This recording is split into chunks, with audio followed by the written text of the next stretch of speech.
Tom Bradley found glass jars hidden behind a baseboard, each one carefully labeled with human names and dates, spanning decades, evidence of crimes that had been concealed for nearly a century.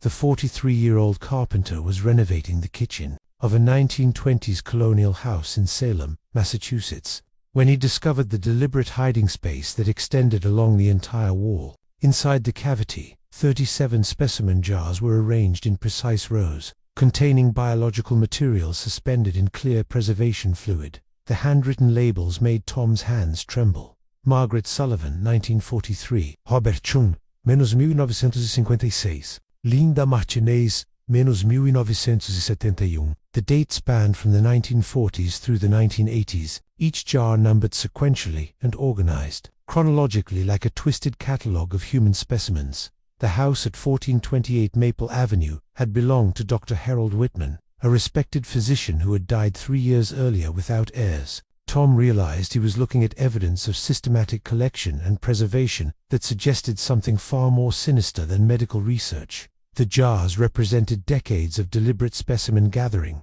each labeled victim waiting to tell their story after being hidden behind ordinary kitchen baseboards where no one would think to look for evidence of one of the most extensive medical crimes in New England history. Tom's call to the Salem Police Department brought Detective Sarah Martinez to Maple Avenue within 30 minutes. Her initial skepticism about suspicious jars found during renovation evaporated the moment she examined the meticulously labeled specimen collection. Each jar contained what appeared to be human tissue samples, hair, and other biological materials floating in clear preservation fluid that looked professional grade. The systematic organization was immediately apparent. 37 jars arranged chronologically, each with handwritten labels featuring full names and specific dates. The earliest jar was marked Margaret Sullivan, March 15, 1943, while the most recent bore the label Patricia Walsh, October 12, 1987. The 44-year span suggested a lifetime of collection. Martinez recognized several names from cold case files that had haunted the Salem Police Department for decades. Margaret Sullivan had been a school teacher who vanished while walking home from work in 1943. Her disappearance had never been solved, and her body was never found despite extensive searches. Robert Chen, whose name appeared on a 1956 jar, had been a local merchant who disappeared after closing his shop one evening, leaving behind a wife and 2 children. Most disturbing was Linda Martinez, no relation to the detective, but a name that appeared frequently in department discussions about unsolved cases. Linda had been a 22-year-old college student who vanished from a campus parking lot in 1971. The case had remained active for years, with multiple investigations yielding no substantial leads. Detective Martinez immediately secured the scene and contacted the state crime lab for emergency analysis.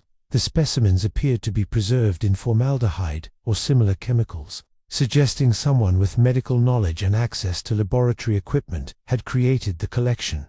Dr. Harold Whitman, the house's previous owner, fit that profile perfectly. The 89-year-old physician had practiced general medicine in Salem for over 60 years before his death in 2020. He had been considered a pillar of the community, a doctor who made house calls well into his 70s and had treated thousands of local residents. However, Martinez knew that professional respect often provided perfect camouflage for criminal activity. Whitman's medical practice had been located just 3 blocks from his residence, and he would have had access to preservation chemicals and laboratory facilities throughout his career.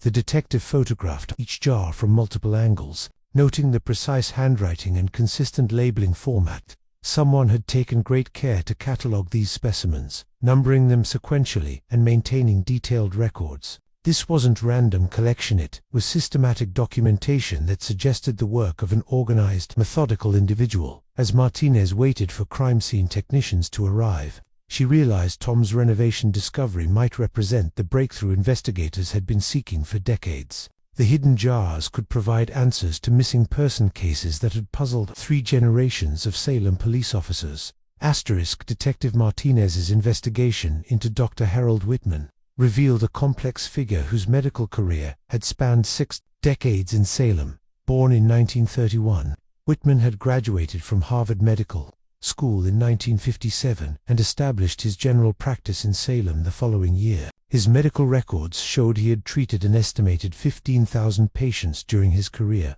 maintaining meticulous files and earning a reputation for thorough, caring treatment. Hospital colleagues described Whitman as brilliant but eccentric, particularly interested in pathology and biological preservation. Dr. Robert Forster, who had worked alongside Whitman at Salem General Hospital during the 1960s, recalled his unusual dedication to specimen collection and preservation techniques. Harold was fascinated by tissue preservation, Foster told Martinez during their interview. He maintained an extensive personal laboratory in his basement, where he conducted what he called advanced preservation research. He claimed it was related to improving medical knowledge, but his interests seemed more personal than professional. Whitman's medical practice had provided him with unique access to the Salem community. As a general practitioner who made house calls, he had intimate knowledge of his patients' daily routines, family situations, and personal vulnerabilities. His professional reputation had made him a trusted figure, who could move freely throughout the community without suspicion. The timeline of the specimen collection corresponded precisely with Whitman's active practice years. The earliest jar, dated 1943, coincided with his residency at Salem General, while the collection continued through the 1980s when he began reducing his patient load before eventual retirement. Martinez discovered that Whitman had never married and had no close family members. His isolated personal life had provided privacy for activities that might have been noticed by a spouse or children. Neighbors described him as polite but reclusive, often working late in his basement laboratory on unspecified research projects. Most concerning was Whitman's access to laboratory equipment and preservation chemicals through his hospital affiliations. Purchase records showed he had regularly ordered formaldehyde, specimen containers, and other preservation supplies that he claimed were for legitimate medical research. Hospital administration confirmed that Whitman had held privileges at Salem General from 1958 through 1995, giving him access to pathology laboratories and specimen storage facilities. His hospital ID badges and access codes would have allowed him to work in the facility during off hours without drawing attention from security staff. The detective also discovered that several of the names on the specimen jars corresponded to patients who had been treated by Whitman for various medical conditions. Medical records, preserved in hospital archives, showed that Margaret Sullivan had been treated by Whitman for chronic headaches just weeks before her disappearance. Robert Chen had consulted Whitman about stomach problems, and Linda Martinez had been a patient for treatment of a minor respiratory infection. The pattern suggested that Whitman had used his medical practice to identify and select potential victims, using patient appointments to study their conditions and plan their abductions. His position as a trusted physician had provided perfect cover for predatory behavior that had continued undetected for over 4 decades. Cross-referencing the specimen jar labels with missing person databases revealed disturbing connections spanning for decades of unsolved disappearances. Detective Martinez worked with state and federal databases to trace each name, discovering that 23 of the 37 labeled jars corresponded to documented missing person cases from Massachusetts and neighboring states. Margaret Sullivan's case file painted the picture of a dedicated schoolteacher who had vanished without a trace in 1943. The 28-year-old had been walking home from Salem Elementary School when she disappeared on a quiet residential street, just 6 blocks from Dr. Whitman's future medical practice. Despite extensive searches and interviews with potential witnesses, no evidence of her fate had ever been discovered. Robert Chen's disappearance in 1956 had similarly baffled investigators. The 35-year-old shop owner had closed his small grocery store at 8 p.m. on a Tuesday evening and never arrived home.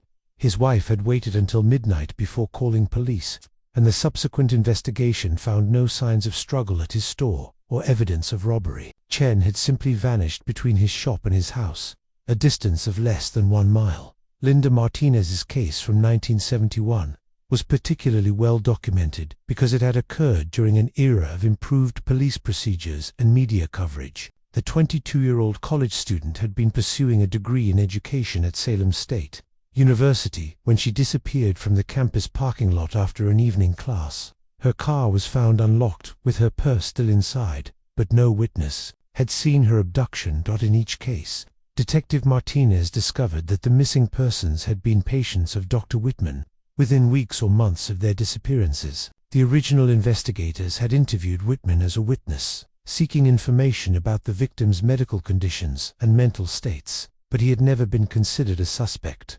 Whitman's interviews from the original investigations showed a pattern of helpful cooperation mixed with subtle misdirection. He had provided detailed information about his patients' medical conditions, while suggesting they might have had personal reasons for leaving Salem voluntarily. His professional authority had lent credibility to theories that the missing persons had simply chosen to start new lives elsewhere. The detective realized that Whitman's position as a trusted physician had provided perfect camouflage for serial predation. His medical appointments gave him legitimate reasons to meet with potential victims, study their routines, and identify their vulnerabilities. His knowledge of their health conditions and personal circumstances would have helped him select targets who were unlikely to be immediately missed. Most chilling was the discovery that 14 additional names on the specimen jars did not appear in any missing person databases. These individuals had apparently vanished without anyone reporting their disappearances, suggesting that Whitman had specifically targeted people who lacked strong family connections or social support networks. The systematic nature of the specimen collection indicated that the disappearances were not random crimes of opportunity, but part of a deliberate pattern of predatory behavior that had used medical practice as cover for serial murder. Each labeled jar represented not just a preserved specimen, but evidence of a life that had been systematically targeted, captured, and catalogued by someone who viewed human beings as research subjects rather than people deserving of dignity and protection. Armed with search warrants, investigators descended on Dr. Whitman's basement laboratory, discovering a sophisticated medical facility that had operated in secret for over 60 years. The basement had been professionally converted into a laboratory space with proper ventilation, chemical storage systems, and medical equipment that would have cost tens of thousands of dollars. The laboratory contained microscopes, centrifuges, tissue processing equipment, and specimen preservation apparatus that exceeded what would be necessary for routine medical practice. Chemical storage cabinets held industrial quantities of formaldehyde, alcohol, and other preservation compounds that could have maintained biological specimens indefinitely. Most disturbing was Whitman's catalog system, a series of leather-bound ledgers that documented the collection and preservation of biological specimens from hundreds of individuals. Spanning his entire medical career, the entries were organized chronologically and included detailed photographs, physical descriptions, and notes about the circumstances under which specimens were obtained. The earliest entries, dating from Whitman's medical school years, described specimens obtained from cadavers and surgical procedures. However, the documentation gradually evolved to include living patients, with notes about their medical conditions, personal circumstances, and what Whitman termed their research potential. Some catalog entries described routine specimen collection during medical examinations, hair samples, skin scrapings, and blood draws that appeared legitimate. Others detailed more sinister acquisitions, with entries describing individuals who had been selected for comprehensive preservation research and acquired for advanced specimen development. The laboratory also contained detailed anatomical drawings and preservation protocols that suggested Whitman had been conducting experiments that went far beyond legitimate medical research.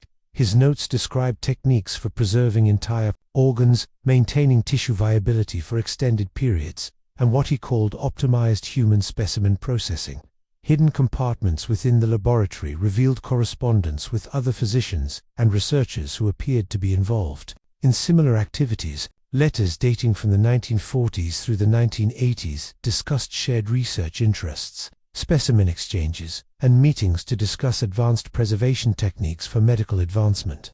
The correspondence suggested that Whitman was part of a network of medical professionals who were conducting unauthorized human experimentation under the guise of legitimate research. The letters referenced colleagues in Boston, Hartford, and Providence who were engaged in similar specimen collection activities. Chemical analysis of the preservation solutions found in the laboratory revealed sophisticated formulations designed to maintain cellular integrity for decades. The solutions contained compounds that were not commercially available and would have required specialized knowledge to create.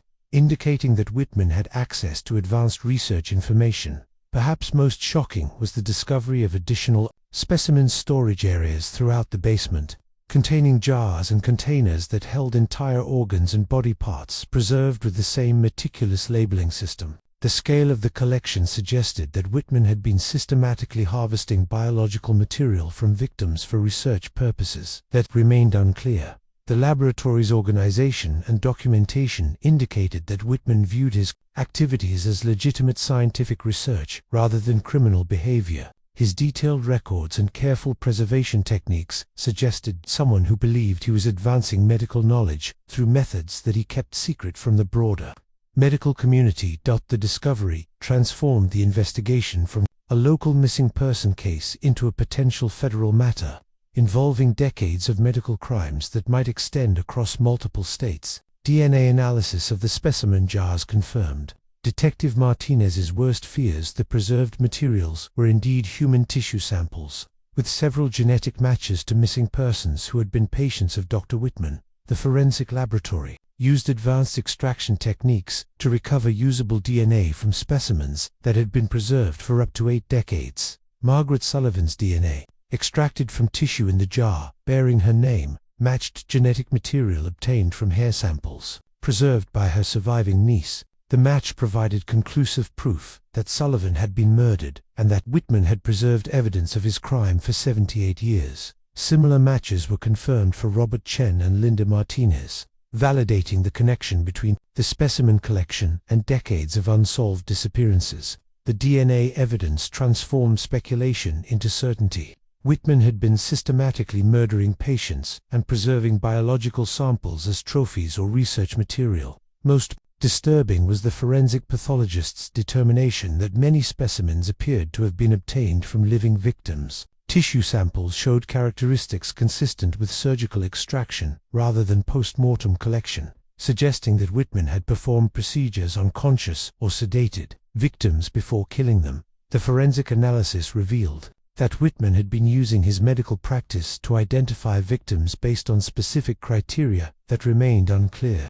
Patient records showed he had conducted extensive physical examinations and ordered unnecessary medical tests for individuals who later appeared in his specimen collection. Dr. Patricia Kim, the forensic pathologist leading the analysis, discovered that Whitman had shown particular interest in patients with rare medical conditions or unusual physical characteristics. His patient files contained excessive documentation about genetic markers, blood types, and hereditary conditions that went far beyond normal medical practice. The investigation expanded to include exhumation of several patients who had died under Whitman's care during routine medical treatment. Forensic examination revealed evidence of unauthorized tissue removal that had been concealed during the embalming process, indicating that Whitman had been harvesting specimens from deceased patients as well as murder victims. Hospital records showed that Whitman had volunteered for autopsy assistance and pathology duties throughout his career, providing additional opportunities to collect specimens without detection.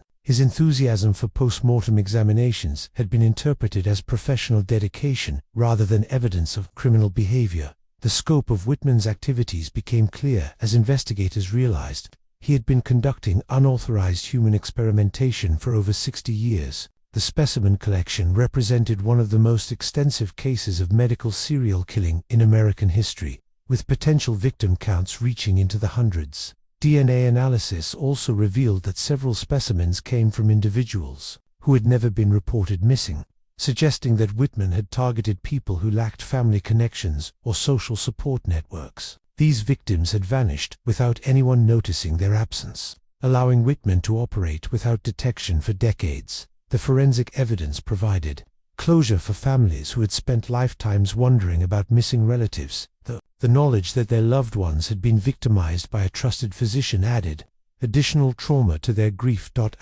Investigation of Whitman's correspondence revealed a disturbing network of physicians across New England who had been collaborating in unauthorized human experimentation for decades. Letters found in his laboratory detailed relationships with Dr. James Morrison of Boston, Dr. Robert Fuller of Hartford, and Dr. William Chen of Providence, who appeared to be key members of what they called the Preservation Research Society. The correspondence dating from 1942 through 1995, described regular meetings where network members shared research findings, specimen preservation techniques, and methods for patient selection and acquisition. The letters used coded language that initially obscured their true meaning, but pattern analysis revealed discussions about sample procurement, subject processing, and research material optimization. Federal investigators discovered that the network had been established during World War II, when several young physicians became interested in German medical research techniques and sought to replicate similar experiments in the United States.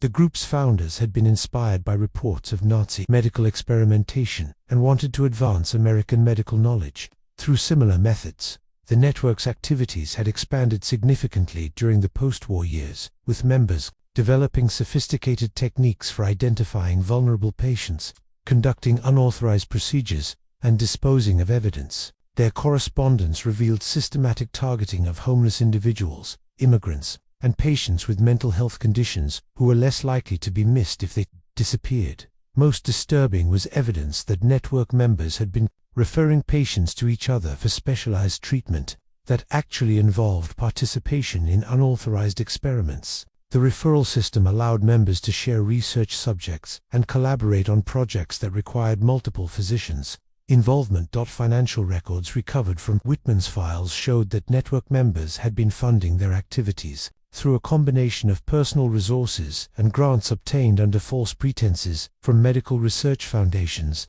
They had also generated income by selling preserved specimens to private collectors and underground research facilities. The investigation revealed that the physicians had maintained their network through annual conferences disguised as legitimate medical education events. These gatherings allowed members to share new techniques, discuss research findings, and coordinate their activities while maintaining the appearance of professional development. Correspondence with international contacts revealed that the network had connections to similar groups in Canada, the United Kingdom, and several European countries. The global scope of the operation suggested that unauthorized human experimentation had been more widespread during the mid-20th century than previously documented. The network's documentation included detailed records of experiments conducted on unwilling subjects, including studies of pain tolerance, organ function, and biological preservation that violated every principle of medical ethics. The physicians had justified their activities by claiming they were advancing medical knowledge for the benefit of humanity. Federal authorities launched coordinated investigations in multiple states as evidence revealed that network members had been responsible for hundreds of disappearances over 5 decades. The case represented one of the largest medical crime conspiracies in American history, with implications that extended far beyond individual murders to encompass systematic abuse of medical authority and public trust. The discovery of the network prompted reviews of medical licensing procedures and oversight mechanisms that had failed to detect decades of criminal activity by licensed physicians. Although Dr. Whitman had died before facing prosecution, the investigation resulted in charges against 3 surviving members of his research network who had continued their criminal activities into the 21st century. The arrests represented the culmination of the largest medical crime investigation in New England history. Dr. James Morrison, 89, was arrested at his Boston residence on charges of murder, kidnapping, and conducting unauthorized human experimentation. Evidence from his personal laboratory revealed specimen collections similar to Whitman's, with DNA matches to missing persons from the Boston area, spanning 5 decades. Morrison's basement contained over 200 preserved specimens, each labeled with names and dates that corresponded to unsolved disappearances. Dr. Robert Fuller, 84, faced similar charges based on evidence recovered from his Hartford property. Fuller's collection included detailed documentation of experiments conducted on unwilling subjects, with notes describing procedures that violated every principle of medical ethics. His files contained correspondence with Whitman discussing shared research projects and specimen exchanges. Dr. William Chen, 91, was charged with multiple counts of murder and conspiracy based on evidence found at his Providence facility. Chen's laboratory contained the most extensive documentation of the network's activities, including meeting minutes, research protocols, and financial records that revealed the scope of their criminal enterprise. The prosecutions faced unique challenges due to the advanced age of the defendants and the decades-old nature of many crimes. However, DNA evidence and detailed documentation provided by the physicians themselves created overwhelming cases for conviction. Would you have investigated the hidden cavity further, or called police immediately? Let us know in the comments. The investigation revealed that the network had been responsible for an estimated 400 disappearances across New England, making it one of the most extensive serial crime conspiracies in American history. Many victims were finally identified through DNA analysis of preserved specimens, providing closure for families who had spent decades seeking answers. The case prompted congressional hearings, examining medical oversight and the regulation of human experimentation. The hearings revealed systemic failures in medical licensing and oversight that had allowed the network to operate undetected for over 50 years. Families of identified victims filed wrongful death lawsuits against hospitals and medical institutions that had employed network members, resulting in settlements totaling over $100 million. The legal proceedings established precedents for institutional liability in cases of physician criminal activity. The investigation led to comprehensive reforms in medical education, licensing, and oversight procedures. New regulations required enhanced background checks for medical practitioners, regular inspections of private laboratories, and improved reporting mechanisms for suspicious medical activities. Patient advocacy groups used the case to push for stronger protections against medical abuse and more transparent oversight of physician activities. The reforms included enhanced informed consent procedures and patient rights protections designed to prevent future cases of medical exploitation. The prosecution of the surviving network members validated the importance of Tom Bradley's discovery and demonstrated that justice could be achieved even decades after crimes were committed. The hidden specimen jars had provided the evidence necessary to expose one of the most extensive medical crime conspiracies in American history. The case became a landmark in forensic science, demonstrating how preserved biological evidence could solve cold cases that had seemed impossible to resolve. The DNA analysis techniques used in the investigation became standard procedures for examining historical biological evidence. Tom Bradley's discovery of the specimen jars led to comprehensive reforms in medical oversight and patient protection that transformed healthcare safety standards across the United States. His careful handling of the crime scene and immediate notification of authorities ensured that decades-old evidence remained intact for prosecution and victim identification. The case became a landmark example of how ordinary citizens could uncover evidence of crimes that had remained hidden for generations. Tom's attention to an unusual architectural detail during routine renovation work had exposed one of the most extensive medical crime conspiracies in American history. The Salem house at 1428 Maple Avenue was designated as a historical crime scene, with the hidden cavity preserved as evidence of the importance of remaining alert to signs of criminal activity in unexpected places. The Massachusetts Historical Society created an educational exhibit about the case, emphasizing the role of citizen vigilance in exposing criminal activity. Tom returned to his carpentry work with new awareness of his potential role in uncovering hidden evidence. He began systematically checking for unusual hiding places and concealed compartments during renovation projects, understanding that construction work often revealed secrets that had been deliberately hidden. The case prompted establishment of new protocols for construction workers and renovators, including training programs about recognizing potential evidence of criminal activity and proper procedures for reporting suspicious discoveries. Trade associations incorporated the Whitman case into safety and ethics training curricula. Medical schools across the country added the case to their ethics courses, using it as an example of how professional trust could be catastrophically abused, and the importance of maintaining ethical standards in medical practice. The case became required study material for medical students, residents, and practicing physicians.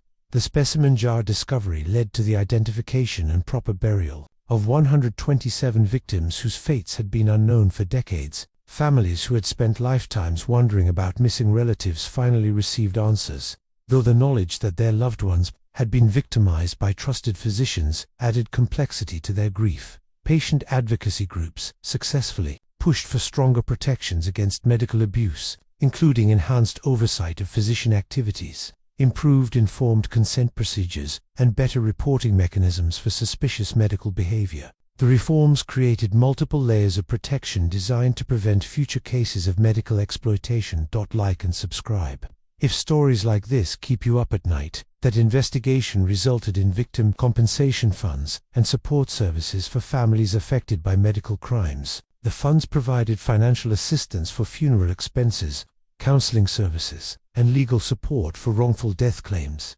Tom's discovery demonstrated that the most horrific crimes could remain hidden in the most ordinary places, concealed behind baseboards and within walls where they waited for someone observant enough to recognize their significance. His willingness to investigate an unusual architectural feature had solved crimes that had puzzled investigators for decades. The case served as a powerful reminder that vigilance and willingness to report suspicious findings could bring justice to victims and prevent future tragedies. The hidden jars that Tom found during a routine kitchen renovation had contained not just preserved specimens, but evidence that finally brought accountability for one of the most extensive medical crime sprees in American history, proving that the most important discoveries often happen when citizens remain alert to the impossible hiding in plain sight.